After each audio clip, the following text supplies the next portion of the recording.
पहले शुरू होगा ही नहीं, उससे पहले बैठा बैठा देखता रहेगा क्या क्या कर रहे हैं, पागल है सारे, सब पागल है, किसी को आते नहीं कुछ भी है, किसी को कुछ नहीं करना, भाई ये बकवास है ये सब, मतलब वो कुछ भी करता रहेगा, उसको कहेंगे तो करता करता कुछ है नहीं, because he is waiting for that moment कि मुझे ऐसा काम तो दिखाओ जो मेरे दिमाग के बराबर हो, जो मेरी कैपेसिटी के बराबर हो।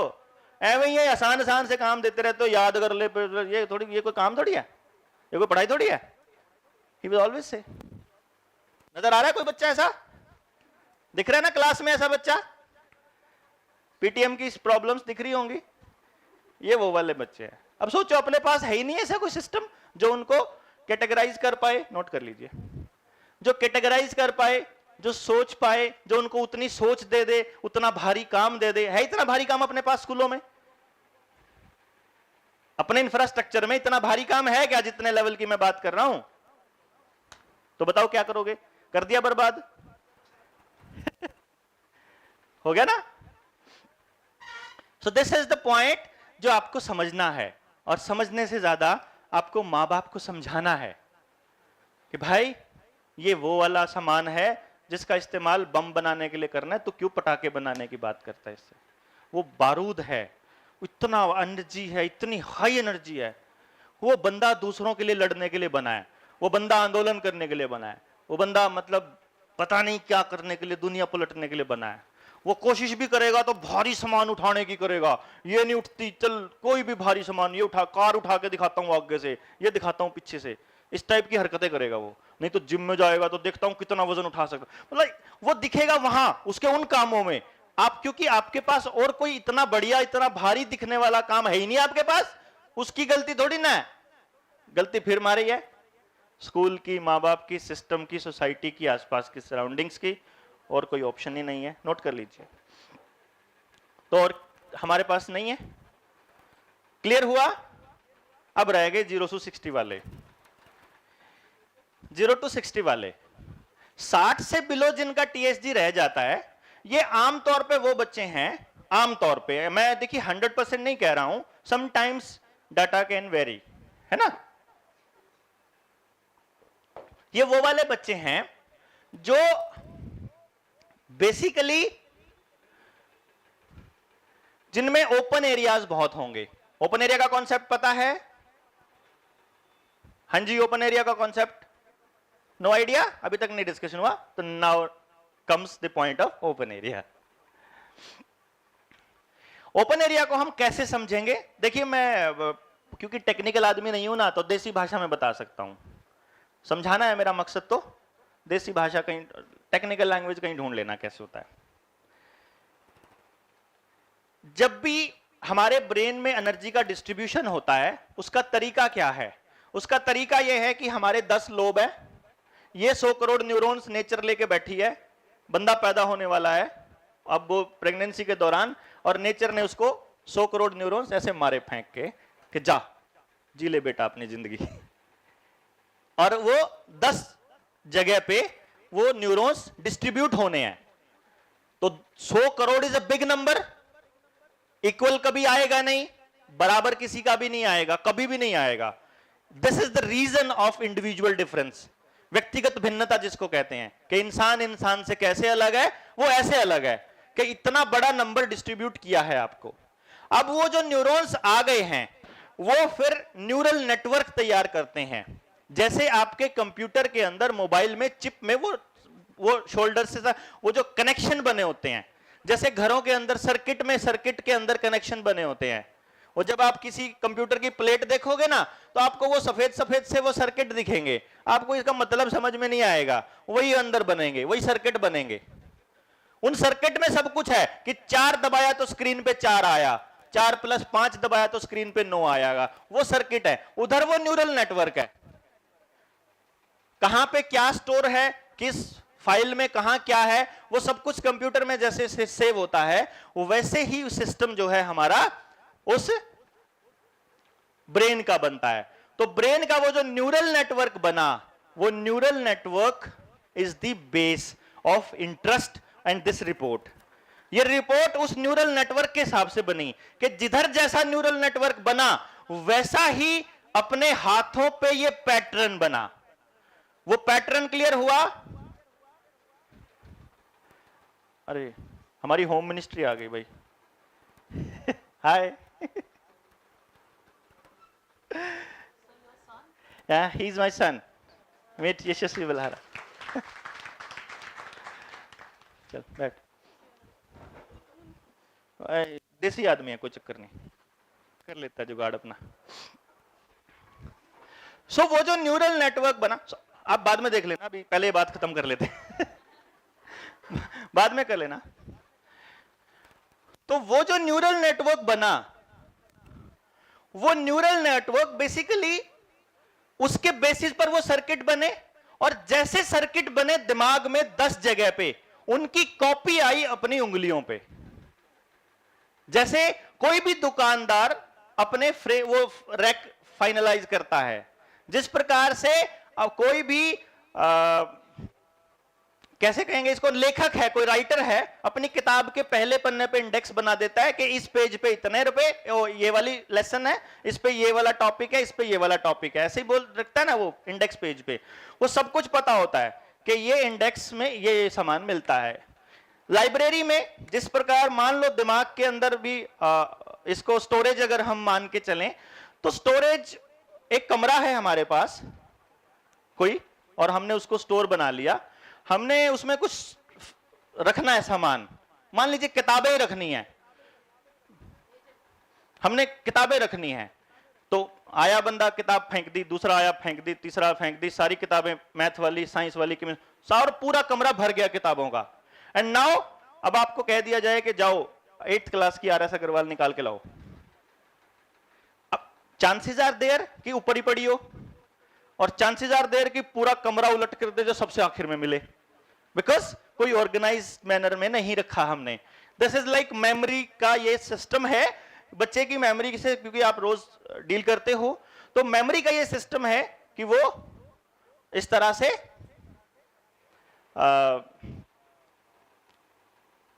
रैंडमली, मतलब उसके अंदर कुछ भी भरते जा रहे हैं, तो आप याद नहीं कर पाएंगे, रिकॉल नहीं कर पाएंगे। अगर अपने दूसरा तरीका बता रहा हूं याद करने का, कि मान लीजिए आपके पास मैथ्स की एक किताब है, फिर केमिस्ट्री की एक किताब है, तो मैथ्स की किताब को अलग रैक में रख दिया, केमिस्ट्री को अलग रख दिया, फिजिक्स को अलग।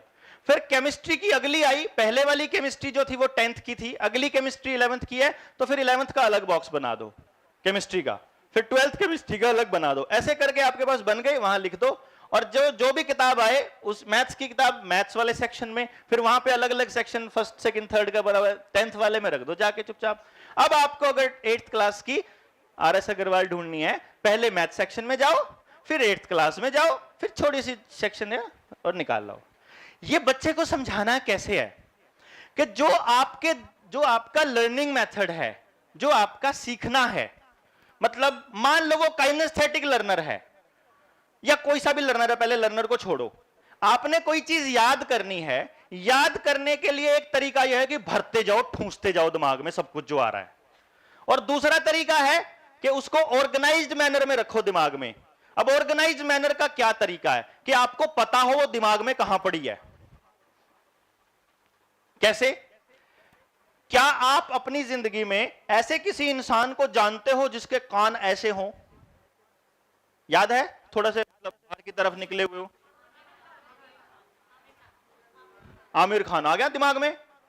अब अगर मान लो आप किसी आदमी से मिलो, उसका नाम हो सोहन और उसके कान आमिर खान के जैसे हो, और नाम याद करने की दिक्कत हो, आपको नाम याद ना होते हो, तो कान आमिर खान और सोहन, इन तीनों को कनेक्ट करके स्टोर कर दो।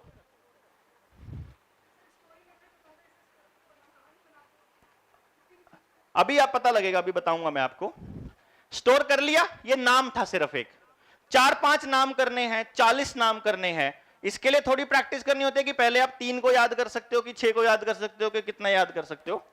बट आप अगर पहले से एग्जिस्टिंग मेमोरी के साथ नई चीज को अटैच करोगे तो आपको याद लंबे टाइम तक होगा।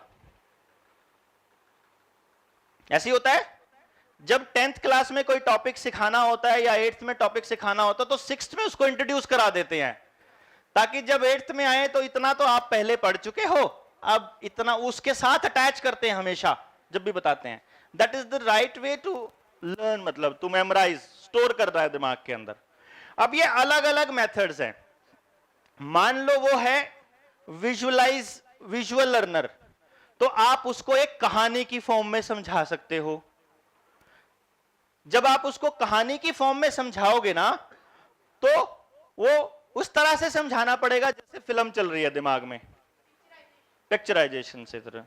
अगर आपका वो बच्चा है ऑडिटरी लर्नर, तो तब आपको उसको डिस्कशन से बताना पड़ेगा। ऑडियो नहीं सिर्फ काम चलेगा, आपको डिस्कशन से, और डिस्कशन में भी आपको थोड़ा ड्रामेटिक होना पड़ेगा। जो चीज आप उसको थोड़ा स्ट्रेस के साथ बताना चाहते हो, उसके साथ ऐसे लगा दो जोर से एक बार हाथ, एकदम वो चीज कभी नहीं भूलेगा। जो आप में से ऑडिटरी लर्नर होगा, ये वाली जो हरकत है, इस वाली हरकत को वो कि कौन से वाली बात बताई थी इस हरकत के साथ, उसको याद रहेगा। ताली के साथ क्या बताया था, चल मैं बताता हूं, ऐसे के साथ एनी ड्रामेटिक पार्ट, वो उस बात को कभी नहीं भूलेगा कि जहां वो साउंड थोड़ी साइज से बड़ी थी। और आपको वो अनयूजुअल करनी पड़ेगी। यूजुअल एक ही तरीके की साउंड है। जैसे रिकॉर्डिंग की क्या दिक्कत होती है, मान लो मैं अपनी रिकॉर्डिंग किसी को देता हूं ट्रेनिंग की, और रिकॉर्डिंग पर्पस है कि मेरे को रिकॉर्ड करना है, तो वो रिकॉर्डिंग बस एक फ्लो में चलेगी, तो वो बोरिंग हो सकती है। सामने है तो थोड़ा बहुत बंदा चल भी रहा है, थोड़ा ड्रामा भी कर रहा है, थोड़ा ये सब एक्टिविटी भी हो रही है, तो उससे थोड़ा सा याद रहता है, वो कनेक्ट हो जाती है। कितना डिस्टर्ब करते हो, मानते ही नहीं हो। ऐसे करके बोलोगे कौन से वाली बात बता रहे थे, तो पता लग जाएगा, उस चीज के साथ कनेक्ट हो जाएगी। मैडम आपने तो नहीं सोचा मैं आपको कह रहा हूं क्या पता कह रहा हूं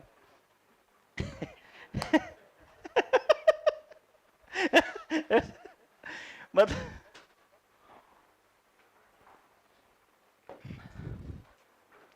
तो बात क्या है कि जब आप उसके साथ किसी इंसिडेंट को, ऐसी इंसिडेंट को कनेक्ट कर दोगे, विजुअल लर्नर को आपने किसी चीज को बताना थोड़ा अनयूजुअल सा कर लो। अनयूजुअल सा कैसे भाई, हाथी का साइज मालूम है, कुत्ते का साइज मालूम है, स्टोरी में बता रहे हो, कुत्ते को कनेक्ट कर दो किसी एक चीज के साथ और हाथी को किसी एक चीज के साथ, और बोलो कुत्ते ने ना हाथी की टांग अड़ा के ना हाथी को गिरा दिया।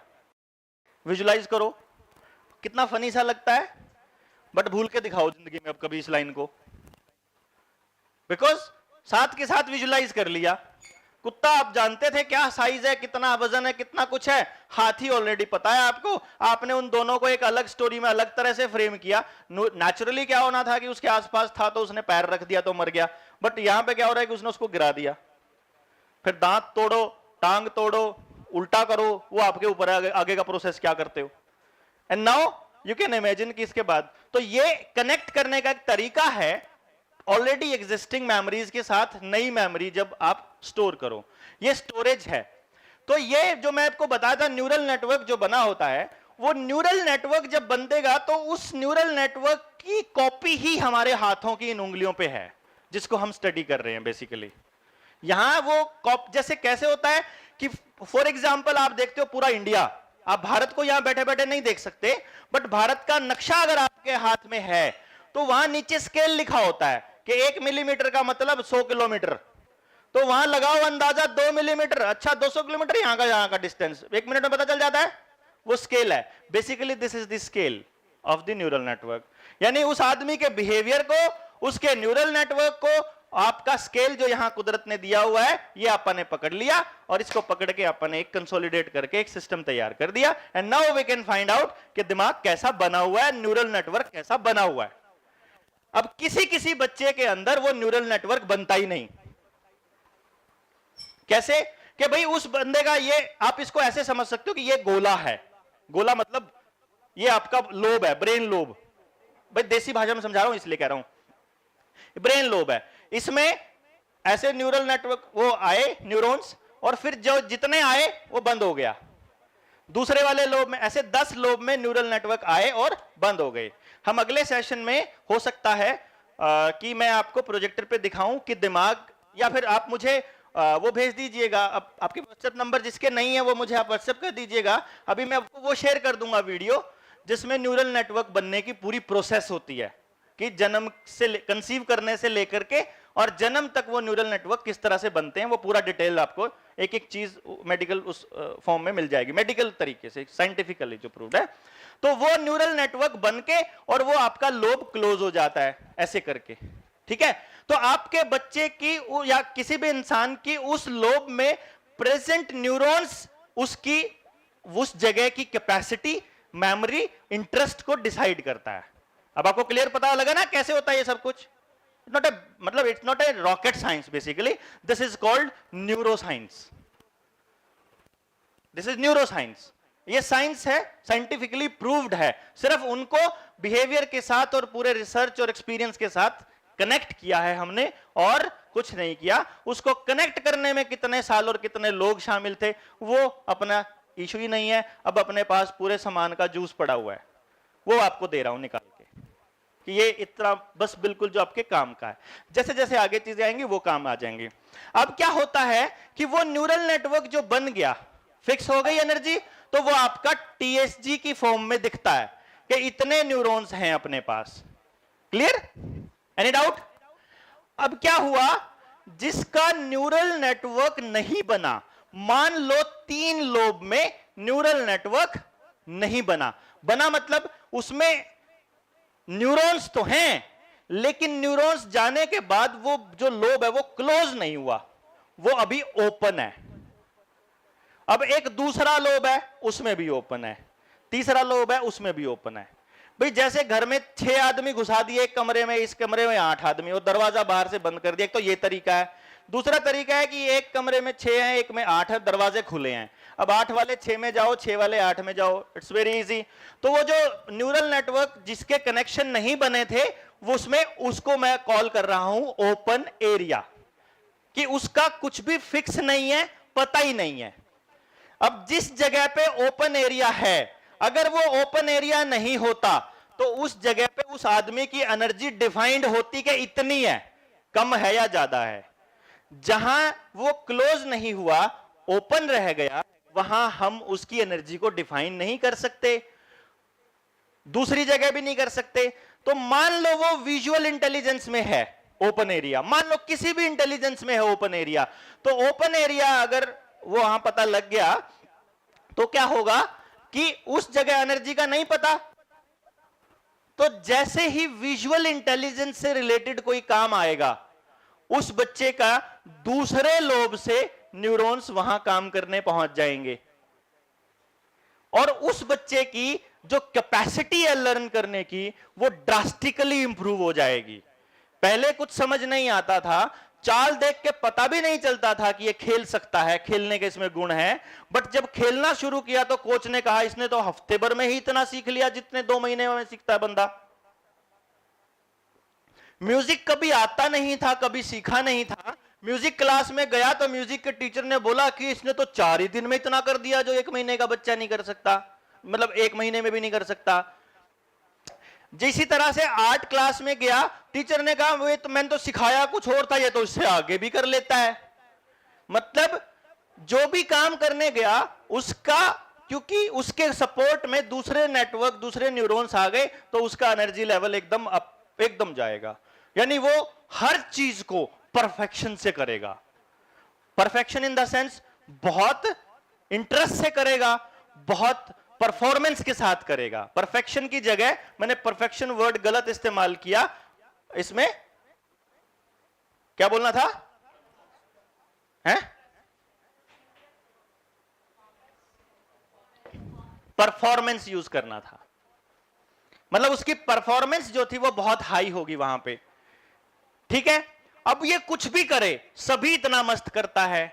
उस बच्चे के आप क्लास में नंबर देखो 10 आउट ऑफ 10, सिंगिंग कंपटीशन में गाना इतना अच्छा गाता है, डांस इतना अच्छा करता है, आर्ट इतनी अच्छी है, खेलने में भी बढ़िया है, एकदम मस्त, सारे ही काम अल्टीमेट करता है। लेकिन प्रॉब्लम क्या है कि जब वो एक काम कर रहा होता है तो वो अंदर के न्यूरॉन्स कह रहे होते हैं ये भी कर सकता है तो इससे बढ़िया, फिर वो कहता है मैं ये नहीं करूंगा, अब मैं ये करूंगा।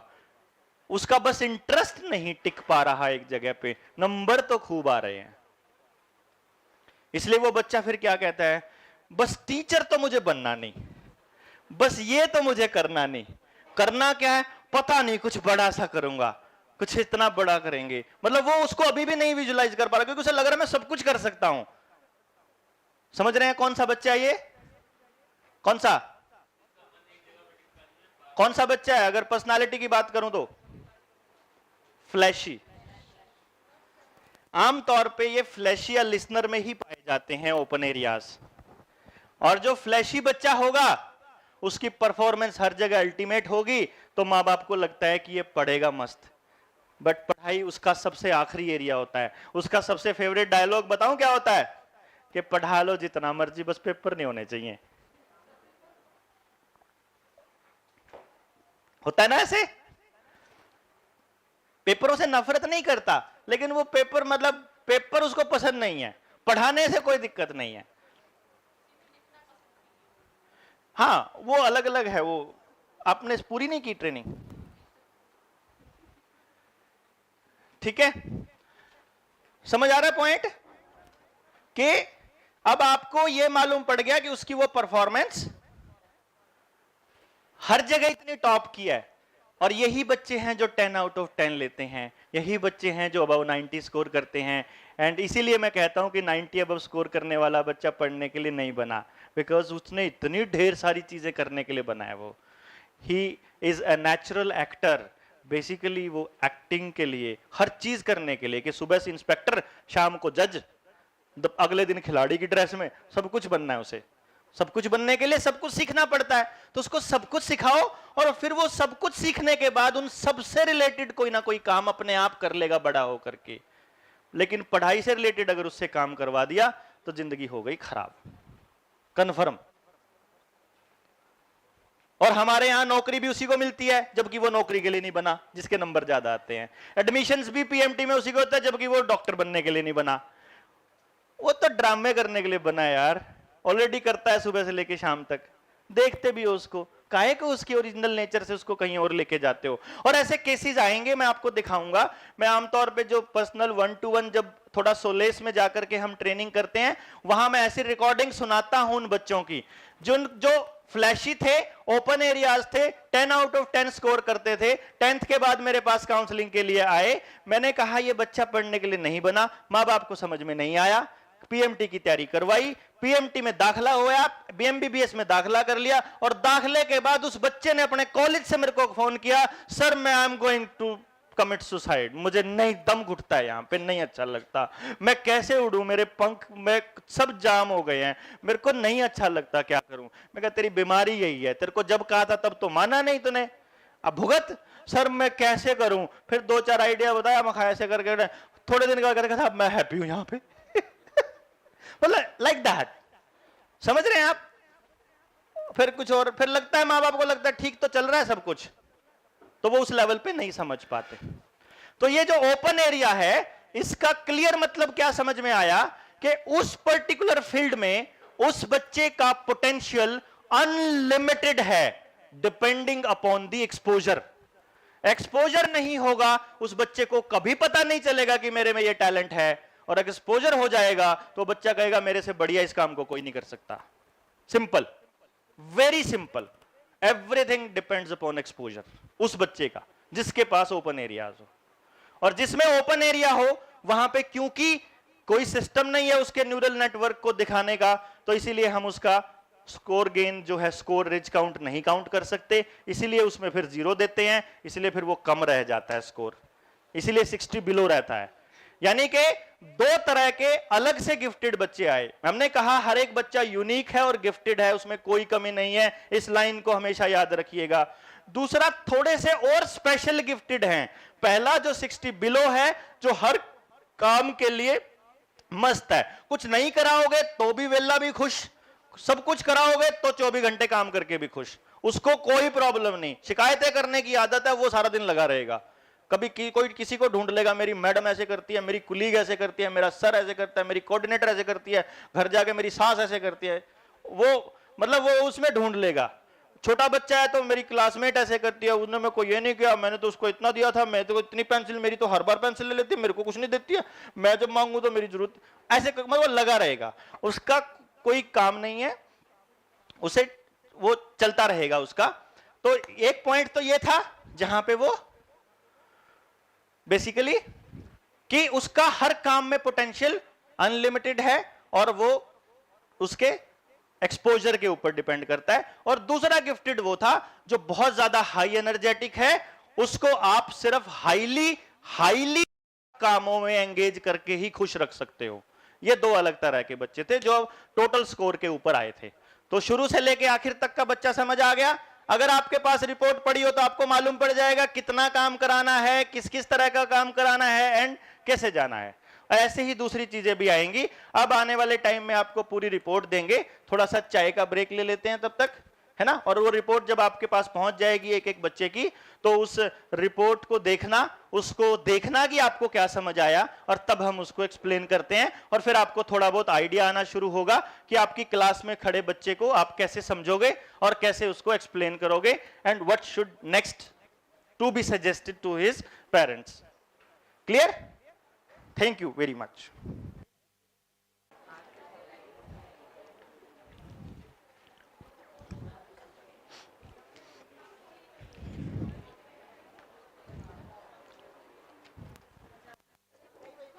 हाँ जी, क्या कह रहे हैं? जब कह दोगे जब ही। ओ ये रिपोर्ट आपके पास ही रहनी है। इसको खाओ पियो मोड़ो तोड़ो, पेंसिल पेन जो मर्जी यूज करो।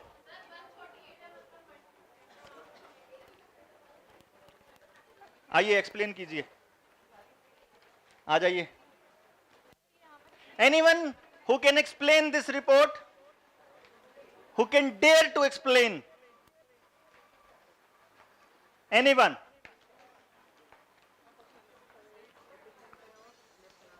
जी,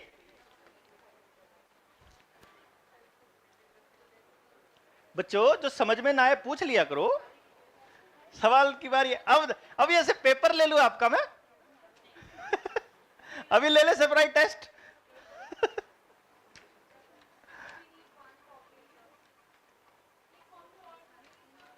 हाँ जी, 2-3 कॉपी और दे दो। दो मुझे दे दो, ये आप एक्स्ट्रा है। कितनी? 2 लीजिए। Anyone else?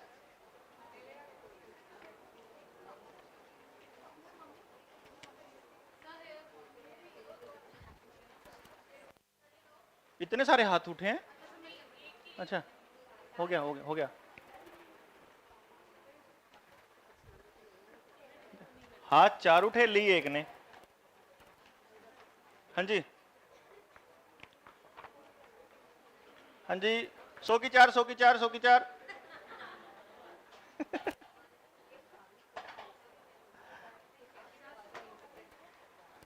और नहीं मिलेगी, एक ही बची है, या और भी हैं? चाहिए एक्सप्लेन ना? तेरे से नहीं कराता।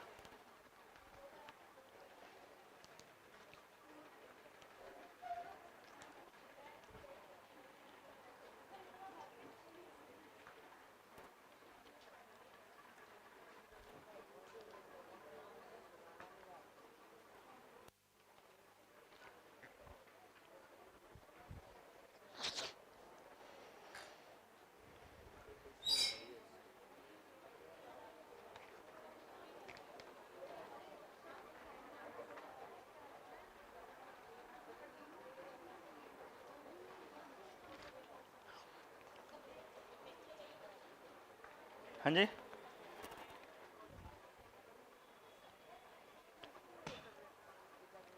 देखो तरीका बता रहा हूं आपको कि इसको कैसे आप इंटरप्रेट करेंगे।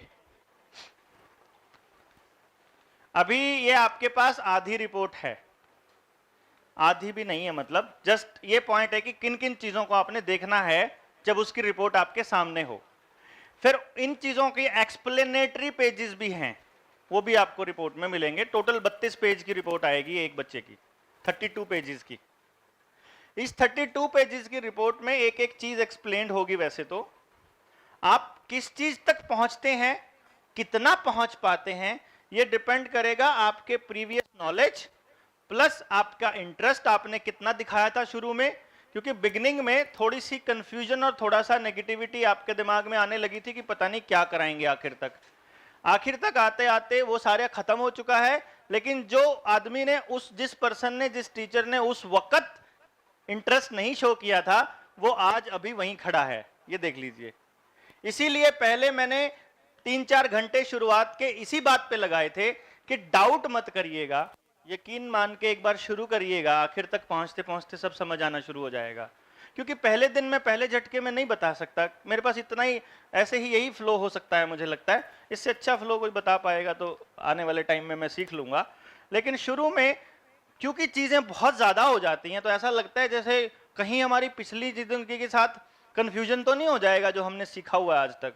ऐसा फील होता है शुरू में, ये लगता है टीचर को स्पेशली कि एक नई चीज और आ गई तो बर्डन तो नहीं आ जाएगा काम के ऊपर। तो इसलिए वो थोड़ा सा मतलब अंदर से ये होता है कि यार ना ही करे तो ठीक है। फिर ऊपर से लिसनर पर्सनालिटी जितनी होंगी, उन सारियों के दिमाग में तो इतने सवाल आ गए होंगे, सारी लिसनर्स के दिमाग में, कि वो ये सोचेगा कि यार ये एक नया पंगा, चेंज को इतना आसानी से एक्सेप्टेंस नहीं आएगी।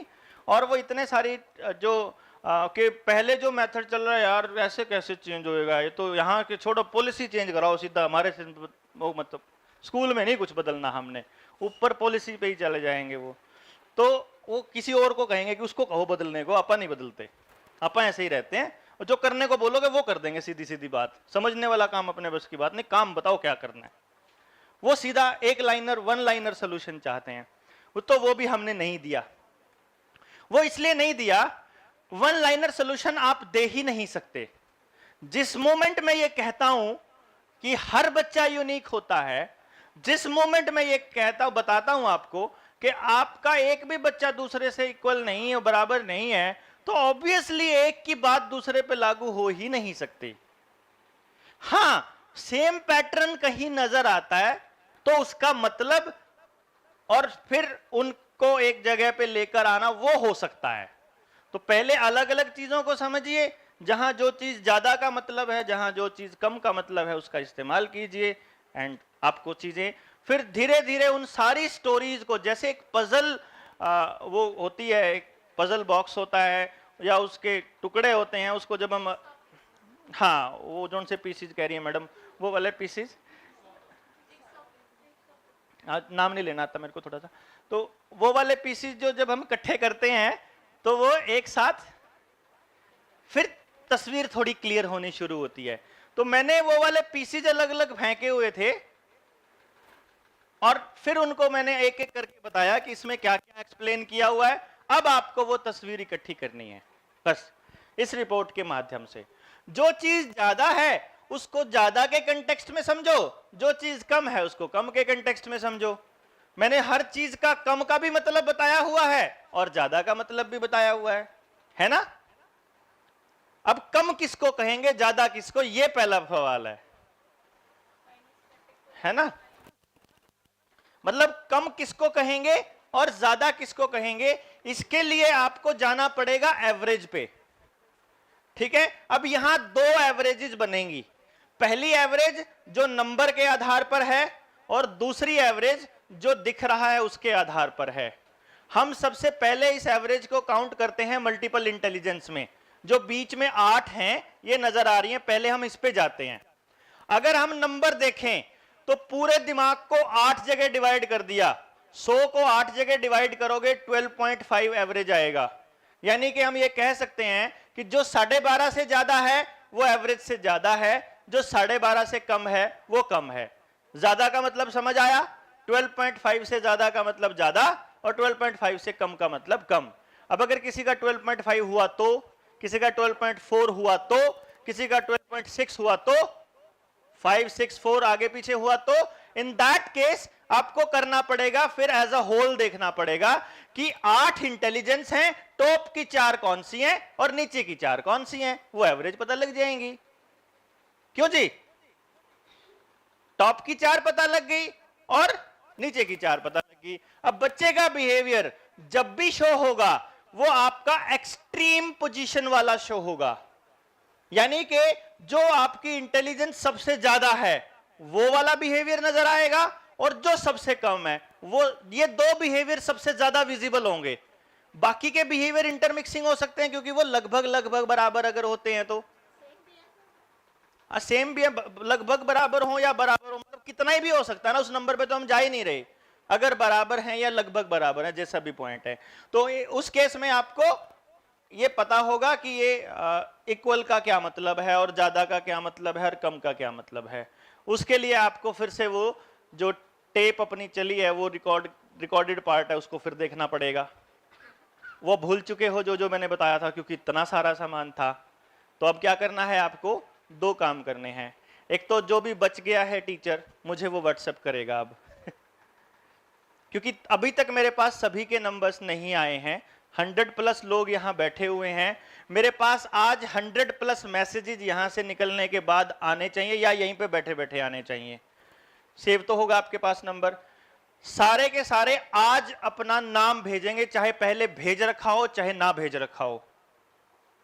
अब तो भरोसा हो गया होगा कि अब तो भेज ही सकते हैं। मैं आपसे जब आप भेज दोगे उसके बाद आपसे कुछ मांगूंगा, इकट्ठा मांगूंगा आपकी ईमेल आईडी, बिना मांगे नहीं देनी है, समझ गए ना। वो जब मैं आपको ईमेल आईडी मांगूंगा उस वक्त मैं आपको अपना सारा जो ट्रेनिंग है वो रिकॉर्डेड ट्रेनिंग भेज दूंगा, ठीक है ना। तो आपके पास वो रिकॉर्डेड होगा, आपने उस रिकॉर्डेड ट्रेनिंग के नोट्स बनाने हैं। अब कुछ नोट्स तो आपके पास ऑलरेडी पड़े हुए हैं। उसके बाद मैं पार्ट 1 भेजूंगा सबसे पहले अपनी ट्रेनिंग का, उस पार्ट 1 को सुनना है, सुनते हुए नोट्स बनाने हैं। फिर अब नए टाइप के जेन्युइन और बढ़िया सवाल आएंगे अब की बार, फिर दिमाग में अब असली सवाल आएंगे, है ना, हाई लेवल के सवाल। पहले हमारे सवाल दूसरे तरह के थे जहां हम छोटी छोटी प्रॉब्लम्स को बहुत बड़ा सवाल मान रहे थे, अब वो बड़ा सवाल, अब असली सवाल आएंगे। अब वो जब मैं लिख रहा हूं और वहां उस चीज से आप सहमत नहीं हो तो लाल पेन से लिखिएगा, आपका सवाल कोई हो तो लाल पेन से लिखिएगा, और जो मैं बोल रहा हूं उसमें से जो क्रक्स निकल के आ रहा हो वो अपना ब्लू पेन से लिखिएगा। क्लियर? जब वो लिख लोगे, अपने नोट्स बना लोगे, तो उसकी फोटो क्लिक करनी है। जब वो नोट्स बन जाएंगे तो उन सारे पेजेस की फोटो क्लिक करनी है। फोटो क्लिक करने से पहले उसके ऊपर पेज नंबर लिखा होना चाहिए, उसके ऊपर आपका नाम लिखा होना चाहिए, उसके ऊपर ट्रेनर का नाम होना चाहिए। मेरा नाम मतलब ट्रेनर डॉक्टर देवेंद्र बलहारा, आपका नाम और पेज नंबर, और ऊपर लिखा होना चाहिए ट्रेनिंग पार्ट 1। हर एक पेज पे 4 चीजें हैं, ट्रेनिंग पार्ट 1, पेज नंबर, आपका नाम और मेरा नाम। ये 4 चीजें लिख के हर पेज पे लिखना है आपने ये, और फिर उनकी फोटो क्लिक करनी है और फोटो क्लिक करके मुझे ईमेल भेज देनी है। वो ईमेल आईडी मैं आपको, जब जिस ईमेल आईडी से आता है उसी ईमेल आईडी पे रिप्लाई नहीं करना है, नई ईमेल कंपोज करनी है और उसमें अटैच करना है। रिप्लाई नहीं करना किसी भी ईमेल का, थैंक यू वेंक यू कुछ नहीं लिखना। ईमेल पहुंच गई, व्हाट्सएप पे बता सकते हो कि ईमेल पहुंच गई, ना पहुंचे तो बोल दो कि नहीं पहुंचे जी। नई ईमेल आएगी और उस ईमेल का सब्जेक्ट होगा, सब्जेक्ट ध्यान रखिएगा, सब्जेक्ट नहीं होगा तो उस ईमेल को आते ही डिलीट कर दूंगा और सिर्फ इतना लिख के भेजूंगा, करेक्ट द सब्जेक्ट। बस, मेरे पास इतना टाइम नहीं होता कि मैं आपको एक्सप्लेन बहुत ज्यादा कर पाऊंगा यहां से जाने के बाद, तो शॉर्ट में समझ जाएंगे अब आप। और अगर थोड़ा सा आपको लगे कि मैं थोड़ा जोर से बोल रहा हूं तो उसको गुस्सा मत समझिएगा, इरिटेशन मत समझिएगा, शॉर्ट में बताना था इसलिए थोड़ा स्पीड में बोला, इतना ही समझना है आपको, क्योंकि फोन और व्हाट्सएप के लिए इतना टाइम नहीं होता अपने पास, और दुनिया भर के काम होते हैं, सुबह से रात से सुबह। रात को 4:30 बजे हम लोग सोए हैं, 5:30 बजे तक 1 घंटा सोए हैं और 5:30 हम चल दिए सारे के सारे और आपके पास पहुंच गए हैं, क्योंकि रात भर हम लोग गांव के अंदर थे और गांव की चौपाल में बैठे हुए थे। तो इट्स लाइक टफ, मतलब टॉकिंग टू पीपल एवरीवन, और गांव के उस लेवल पे जाकर के लोगों से बातचीत करना, यू कैन अंडरस्टैंड कि वहां पे किस लेवल का। और यही चलता है, आज इस जगह पे, आज फिर दूसरे जगह पे, फिर तीसरे गांव में, फिर चौथे गांव में, फिर वहां के टीचर्स, फिर गवर्नमेंट स्कूल के टीचर्स, फिर प्राइवेट स्कूल के, ये कॉन्टिन्यूस। तो इसलिए क्या है कि शॉर्ट में बात करता हूं, इतना ही जितना जरूरी हो। और उसके बाद आपको क्या करना है, जब आप ईमेल भेज देंगे, जैसे ही आपका, हाँ, उसका सब्जेक्ट क्या लिखना है, नोट्स ट्रेनिंग पार्ट 1। मैं आपको भेजूंगा ट्रेनिंग पार्ट 1, आपने भेजने हैं नोट्स ट्रेनिंग पार्ट। जैसे ही आपका पार्ट 1 के नोट्स आएंगे मेरे पास, मैं आपको पार्ट 2 भेज दूंगा। जिसका आएगा उसका भेज दूंगा, जिसका नहीं आएगा मौज करो। और ध्यान रखिएगा, एक बंदे ने दूसरे बंदे को अपने नोट्स, अपनी ऑडियो फॉरवर्ड नहीं करनी है।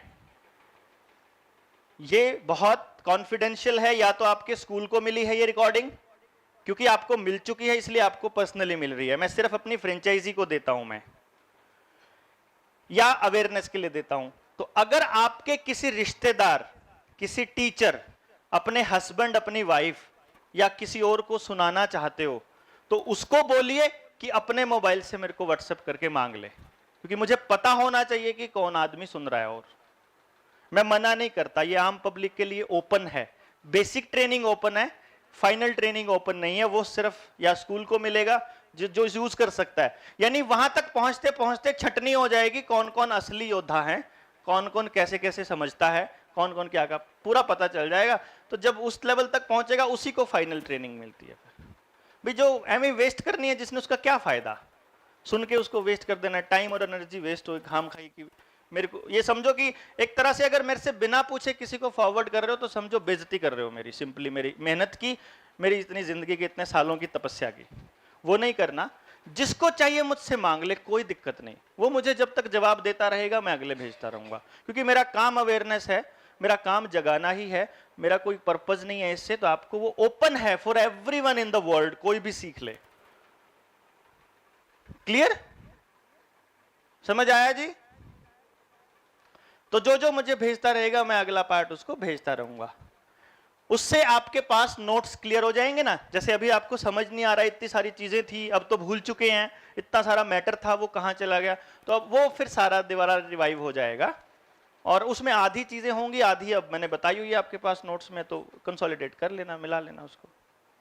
ठीक है जी, क्लियर? एनी डाउट इस पार्ट पे? तो आपको ये रिपोर्ट पढ़नी फिर आसान हो जाएगी, एकदम से सब कुछ क्रिस्टल क्लियर तो आपके सामने होगा।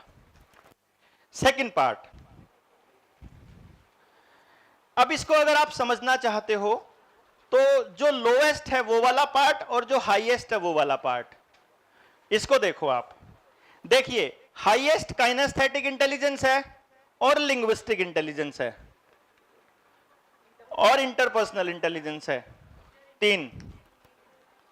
और चौथे नंबर पे इंट्रा है ना। और लोएस्ट पार्ट विजुअल का और काइनेस्थेटिक का। अब देखो इनके घर में किन किन बातों के ऊपर झगड़े हो सकते हैं।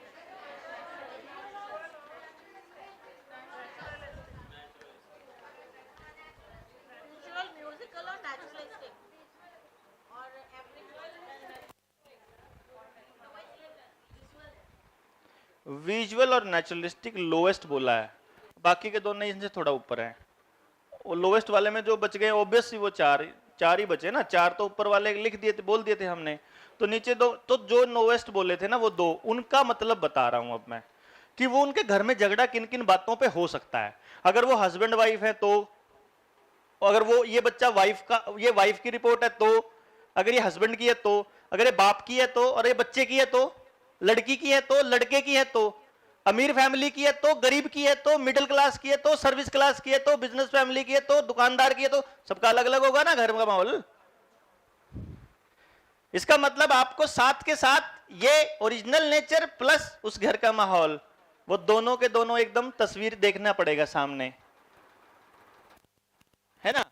अगर पापा पंडित जी हैं, सुबह उठ के 5 बजे मंदिर जाते हैं और सोचते हैं कि सुबह उठ के जो काम करते हैं फ्रेश ब्रह्म मुहूर्त में मेहनत करेंगे ये होगा, और एफिशिएंट पर्सनालिटी है, और ये औलाद उसके घर में पैदा हो जाए, लो नेचुरलिस्टिक इंटेलिजेंस है, अगला 10 बजे 12 बजे उठने का शौकीन है, तो घर में हो गए क्लेश।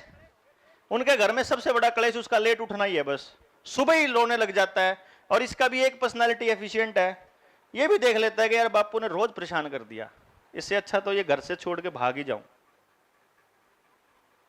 मतलब उसने रोज बोलना है, क्योंकि वो रोज ब्रह्म मुहूर्त में उठ रहा है और ये रोज 11 बजे उठ रहा है, और ये मतलब रोज ताना दिया जाएगा, रोज बोला जाएगा, क्योंकि बाप को पता ही नहीं कि वो रोज 12 बजे क्यों उठता है। वो कहेगा ये क्या तरीका है कि रात को 3 बजे तक नहीं सोते और सुबह सुबह उठ के तो 12 बजे इतना बजे, ये कोई टाइम है उठने का? उनको लगता है उनकी जिंदगी में बच्चा, क्योंकि इसका लॉजिकल भी बहुत ज्यादा हाई तो नहीं है, लेकिन ठीक है, लेकिन वो लिसनर पर्सनालिटी की वजह से धक्का स्टार्ट बच्चा है। एक पर्सनालिटी लिसनर भी है, इंट्रा वाली, खुद वाली, तो वो बिना पुश के नहीं चल रहा है। तो पापा को ये लगेगा कि ये सुबह नहीं उठता ना, इसलिए दिमाग फ्रेश नहीं होता, इसलिए नहीं करेगा। दूसरा, विजुअल इंटेलिजेंस लो है, विजुअल लो है और ऊपर लर्निंग मेथड भी लो है विजुअल, और हाई काइनेस्थेटिक है। जिसका विजुअल लो है उस बच्चे को कभी किताबों से याद नहीं होएगा। अब अगर किताब से याद नहीं होएगा तो अगले को पढ़ने का शौक ही नहीं है। तो अगर किसी फोटो स्टेट करा लाएगा किसी के नोट्स, जिसमें से आप में से जिसका विजुअल लो है और 11वीं में किसी के नॉन मेडिकल के नोट्स करा के लाए थे, वो आज भी रखे होंगे संदूक में, कभी पढ़ूंगा, वो कभी आज तक नहीं आई होगी, क्योंकि वो उसको नहीं इंटरेस्टेड है किसी और के लिखे हुए में। किसी किताब से उसको याद नहीं होगा, किसी और के नोट से याद नहीं होगा। टीचर वो जो पहले कार्बन कॉपी दिया करते थे वो कोई सी काम के नहीं, क्योंकि काइनेस्थेटिक इंटेलिजेंस हाई है और काइनेस्थेटिक लर्निंग मेथड हाईएस्ट है, इसलिए सिर्फ और सिर्फ अपने किए हुए से ही याद होगा।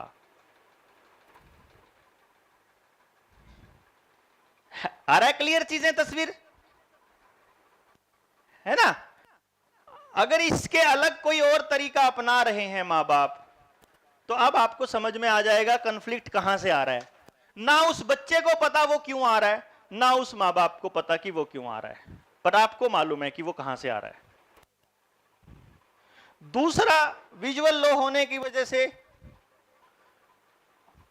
अगर स्मार्ट क्लास से आप पढ़ा रहे हो उसको, उसके किसी काम का नहीं, स्मार्ट क्लास किसी काम का नहीं।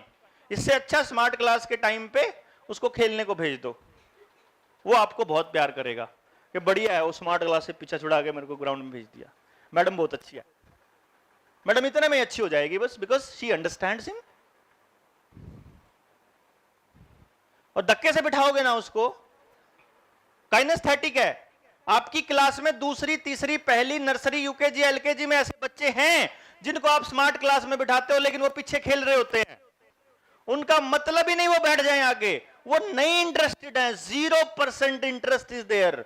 तो उनको जबरदस्ती उस कमरे में बंद करना मतलब कैद खाना बनाना। वो बच्चा आपसे कभी कनेक्ट हो ही नहीं पाएगा। इससे अच्छा तो उस क्लासरूम में पिछली साइड में स्लाइडिंग वो लगा दो कि तुम्हारे लिए ये है, तुम चढ़ो उतरो चढ़ो उतरो, तुम इसी पे लगे रहो, टेंशन खत्म। क्योंकि वो वहां से नहीं सीख सकते, आएगा ही नहीं समझ उनको। तो टेंशन का है कि खत्म हो गई ना आपकी टेंशन कि इन्होंने नहीं बैठना। अगर आप जबरदस्ती उनको what are you doing there, sit properly, समझो कि आपने अपना कनेक्शन तोड़ दिया उससे, खत्म। वो आपसे कभी प्यार नहीं कर सकता, वो आपकी कभी इज्जत नहीं कर सकता, because you are not paying him any क्या रिस्पेक्ट या इंटरेस्ट, रिस्पेक्ट। हाउ मतलब कोई, मेरे को नहीं लगता जब आप, because you are a problem solver, as a teacher you are a problem solver. If you will still be a part of problem, then you should quit this job. पता लगने के बाद अगर अभी भी प्रॉब्लम है, ढूंढिए सोल्यूशन। टीचर को बोलिए, डॉक्टर साहब को बोलिए, चेयरमैन को बोलिए, कोऑर्डिनेटर को बोलिए कि ये सोल्यूशन है। कोऑर्डिनेटर बैठे हुए हैं यहाँ पे, अब तो उनको भी समझ आ गया होगा कि क्या मतलब है इनका। अब तो कोई चक्कर ही नहीं है, बात करिए, नहीं तो कोऑर्डिनेटर को निकलवाइए, नहीं तो खुद छोड़ दीजिए और टीचर्स को ट्रेन कर लेंगे, क्या दिक्कत है भाई। आपका पर्पस बच्चा होना चाहिए ना, मैं ये कह रहा हूं। आपका पर्पस स्कूल नहीं होना चाहिए, कोऑर्डिनेटर और ऑर्डर नहीं होने चाहिए। अब आपका पर्पस सिर्फ बच्चा, बाकी कुछ भी हो जाए आप इसके लिए अड़े रहेंगे, क्योंकि इस बच्चे का यही इंटरेस्ट है, इस बच्चे की यही भलाई है। याद ही तो कराना है ना, दूसरे तरीके से करा लो यार, कई को खाम खाई दिमाग खराब कर रहे हो, अपना भी उस बच्चे का भी। मतलब मजा लेके करो ना, अच्छा एंजॉय करके पढ़ाओ बच्चे को। बच्चा आपसे मिले तो मतलब अंदर से चीयरफुल वैसे मिले ना, इसलिए नहीं कि मैडम बिठा के रखती है 24 घंटे। इस बच्चे को जो टीचर बिठा के रखता है ना, इस बच्चे को, उस टीचर के साथ ये कभी कनेक्ट नहीं हो पाएगा। हाँ, इसको इतना कर दो कि आते ही भाग के मेरी गाड़ी से ये सामान ठाला, भाग के ये लिया, भाग के वर्ड यूज करो, भगाओ, जैसे ही थकेगा फिर हाँ अब बताओ मैम अब करूंगा सब कुछ। फिजिकली इसको एग्जॉस्ट करना इतना जरूरी है अगर आप चाहते हो कि ये कॉन्सेंट्रेट करे, क्योंकि 145 टीएसजी है, 140 प्लस टीएसजी का बच्चा, 140 प्लस टीएसजी है, 140 प्लस टीएसजी के बच्चे को अगर कॉन्सेंट्रेटेड फॉर्म में देखना चाहते हो तो फिजिकली एग्जॉस्ट करने पड़ेंगे। यानी सुबह आते ही जिनका टीएसजी 135 प्लस है सबके 10-10 चक्कर लगवा दो, और जब वो क्लास में बैठेंगे टोटल कंसंट्रेशन के साथ बैठेंगे। और अगर सुबह उठते ही क्या होता है हमारे यहां, उठते ही निकलते ही बस में चढ़ गए, आते ही स्कूल में चढ़ गए, प्रेयर में खड़े हो गए, प्रेयर खत्म हो गई, क्लास में जाके बैठ गए, no physical activity, no concentration at all. भाई हाई काइनेस्थेटिक और हाई टीएसजी का फायदा उठाओ, स्पोर्ट्स की क्लास सुबह सुबह लगाओ उनको खेलने के लिए, दौड़ने के लिए छोड़ दो ग्राउंड में, दौड़ो जितना दौड़े, बैठा नहीं मिलेगा, और अपने आप ही नहीं बैठेंगे वो अपने आप ही नहीं बैठ सकते, एक दूसरे के ऊपर, एक दूसरे के ढिशुम पिशुम उनका चलता रहेगा, वो मतलब अपना रास्ता ढूंढ लेंगे अपनी एनर्जी को एग्जॉस्ट करने का। जैसे ही आप उसको नेचुरल एनवायरनमेंट देंगे ना, वो खिल के निकल आएगा ऑटोमेटिकली, आपको कुछ नहीं करना है, एनवायरनमेंट देना बस। और जैसे ही आपने उनका आधा घंटा ग्राउंड में लगा दिया, पास हो गए आप उसी टाइम। जिनका लो काइनेस्थेटिक है, जरूरत ही नहीं है उनको भगाने की ग्राउंड में, तुम बैठो आराम से ऐश करो, तुम क्लास में बैठो, जो जी करे वो करो, वो बैठे रहेंगे अपना करते रहेंगे, उनका भी पता लग जाएगा क्या इंटरेस्ट है, उनको वहां बैठा के वो कर दो, उनका 0 पीरियड में ये काम कर दो, स्टार्टिंग में ही 0 पीरियड मतलब अपना ऐसी क्लास जो उसको सबसे ज्यादा पसंद है, 1 घंटा उस चीज का दे दो, स्कूल से प्यार करना शुरू कर देगा बच्चा। सुबह मतलब उस बच्चे को घर में नींद ही नहीं आएगी। आपके जिस बच्चे के जिस स्कूल में इस तरह का एनवायरनमेंट हो कि जो उसका मजेदार है, वो कहते हैं मम्मा छुट्टी नहीं होनी चाहिए, बिकॉज उसको वो मिल रहा है। उसी स्कूल में दूसरा बच्चा कहता है मेरे को अच्छा नहीं लगता जाना, सेम स्कूल में, सेम क्लास में, सेम एनवायरनमेंट में, बिकॉज एक को जो चाहिए वो मिल रहा है, दूसरे को जो चाहिए वो नहीं मिल रहा है। और मेरे ख्याल से बिल्कुल मुश्किल नहीं है अगर एक बार पूरी तस्वीर पता हो तो। जो कॉमन इंटरेस्ट के बच्चे, उनको एक प्लेटफॉर्म पे तो लाना है बस, कुछ भी तो नहीं करना, कोई बड़ा तीर थोड़ी मारना है। सारी क्लासों का एक तरह के इंटरेस्ट एक तरफ और दूसरे तरह के दूसरे। अभी भी तो आप एमआई क्लासेस, क्लब्स वगैरह चला रहे हैं ना, अब की बार अपना ओरिजिनल के हिसाब से चलते हैं भाई। अब तो बच्चों से पूछ रखा है, अब तो उनके माँ बाप को जो अच्छा लगता है, स्कोप जिसका बढ़िया, अब तो वो इस हिसाब से दिलाते हैं कि एक में तो इतने ज्यादा है, एक में कोई भी नहीं। अब हम बताएंगे कि किसको कहां भेजना है, माँ बाप का टेंशन खत्म। और जब माँ बाप को बुलाएंगे आप सेमिनार के लिए, पेरेंटिंग सेमिनार के लिए, उस दिन माँ बाप को भी समझ आएगा what we are going to do, और वो आपके साथ कॉप अप करेंगे एकदम 100% गारंटीड है, कोई टेंशन नहीं। अभी तो बहुत सामान आया नहीं है, उस दिन पेरेंट टीचर मीटिंग में आएगा, बहुत सारी चीजें उस दिन पता लगेंगी आपको। हाँ जी, क्लियर ना? अब आते हैं इसके बिहेवियर के ऊपर। मैं अभी मोटी मोटी चीजें बताऊंगा, बाकी चीजें तो आपको ही डिसाइड करनी पड़ेंगी ना। अभी तो ये काम आपका होमवर्क में दूंगा, इसको मैं समझ में आए, ताकि कि मैं एक फेल ट्रेनर हूं कि पास कराओ आपने मुझे, because it's not your failure, it's my failure, I accept this. अगर आपको नहीं समझा पाया तो, वेदर ये आपका ओरिजिनल टैलेंट है या नहीं, तो मैं नहीं ढूंढ पाया पहले, तो ये मेरा फेलियर है ना, आपका नहीं। इन बच्चों को अलग अलग बिठा दो, जिनका बोले बिना काम नहीं चलता ना आपस में, क्योंकि इनके बोलने से इनको तो फर्क नहीं पड़ता, ये तो समझ लेते हैं, इनके पड़ोस वाले बहुत डिस्टर्ब होते हैं।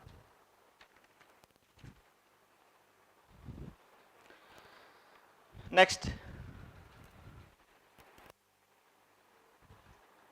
अगर इसकी बात करी जाए पर्सनालिटी की, तो आप देखेंगे इसकी दोनों पर्सनालिटी सेम नहीं है, ड्यूल पर्सनालिटी का बच्चा है अगर ये, अब इंट्रापर्सन में ये लिसनर है, एफिशिएंट है ये इंटर में।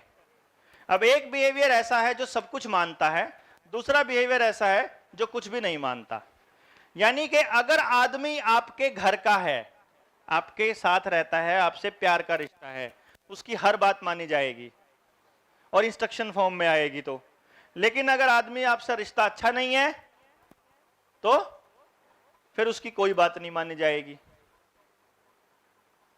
ये वाले वो वाले बच्चे हैं जिनकी मम्मी कहती है कि इसको ना प्यार से समझा लो तो बिल्कुल सारी मान लेता है, डांटते ही तो उल्टा पड़ जा, फिर तो कुछ ही नहीं करता। क्योंकि डांटते ही उसकी मां उसकी इंटरपर्सन में चली जाती है, तब उसकी दूसरे वाली पर्सनालिटी बात कर रही होती है कि अच्छा मेरे को कैसे कह दिया तूने, अब नहीं मानता कुछ भी। तब ये खुद ही कंफ्यूज्ड है बेचारा, इसकी मां भी कंफ्यूज्ड है कि कैसे समझाऊं इसको, हर वक्त मानता ही नहीं। अब लिसनर पर्सनालिटी की वजह से एक बार चला दिया फिर रुक जाएगा, डांटोगे तो वो एफिशिएंट निकल आएगा अंदर से कि नहीं करता, नहीं डांटोगे तो आपको टाइम स्पेंड ज्यादा करना पड़ेगा। जो लिसनर के साथ जो उसकी पॉसिबिलिटीज, उसकी कैरेक्टरिस्टिक्स थे, उसकी लिमिटेशंस थी, उसकी स्ट्रेंथ थी, वो भी आपको पता होनी चाहिए, वो उसकी लिमिटेशंस भी पता होना चाहिए, एफिशिएंट भी पता होना चाहिए। यानी जब वो बच्चा अपने टीचर से बात कर रहा है तो उसका इंटरपर्सन पर्सनालिटी बात कर रही है, अपने क्लासमेट से बात कर रहा है तो एफिशिएंट बात कर रहा है, दुकानदार से बात कर रहा है तो एफिशिएंट बात कर रहा है, सड़क के ऊपर लड़ाई बज गई है, गाड़ी ठुक गई है तो एफिशिएंट बात कर रहा है। वो कहेंगे यार तू घर में तो ऐसा नहीं है, तू बाहर जाके तेरे को पता नहीं क्या हो जाता है, वहां जाके तेरे को पता नहीं क्या हो जाता है।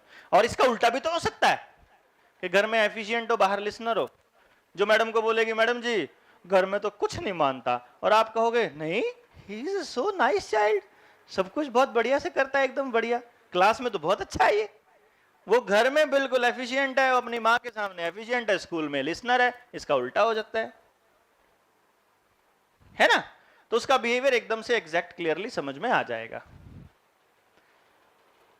दूसरा, अगर वो लाइफ के डिसीजंस लेने हैं, उसने शादी कैसे कैसे आदमी से होनी चाहिए, उसका क्लास में उसको सब्जेक्ट कौन से चूज करने चाहिए, करियर ऑप्शंस क्या होने चाहिए, करियर ऑप्शन चूज कर लिया उसके बाद नौकरी करते हुए उसका बिहेवियर किस टाइप का होना चाहिए, ये सारी चीजें डिसाइड होंगे इसके एक्वायरिंग सेंसिटिविटी से, और वहां पे वो 70% है। इसका मतलब वो ज्यादातर इस बात के ऊपर ध्यान देगा कि लोग क्या कह रहे हैं, दुनिया, बाकी की दुनिया कैसे कर रही है। एफिशिएंट होते हुए भी वो अपने चैलेंजेस दुनिया को देख के ले लेगा, अंदर से पहचानने की बजाय, क्योंकि एक्वायरिंग सेंसिटिविटी इफेक्टिव है।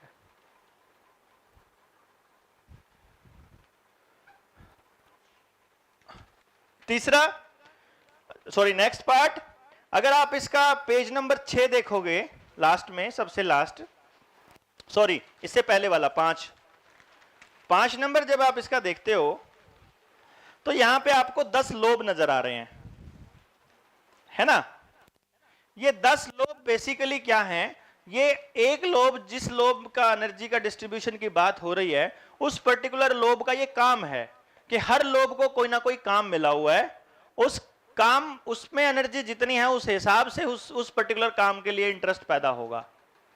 पहला लोब लेफ्ट में है, rational thinking, executing, planning, coordinating complex thoughts, controlling self achievement, decision making, problem solving. इसको कहते हैं इंट्रापर्सनल इंटेलिजेंस। ये इंट्रापर्सनल बिहेवियर है ना, यानी कि ये वाला लोब बता रहा है ये इंट्रापर्सनल बिहेवियर। सेकेंडली, सामने, इसी के सामने, leadership, interpersonal skill, goal visualisation, intuition, self esteem, determination and impulse control, ये बता रहा है आपका इंटरपर्सनल बिहेवियर। अब यहां से क्या दिख रहा है आपको, दोनों का नंबर अगर दिखाई देगा, अगर इसमें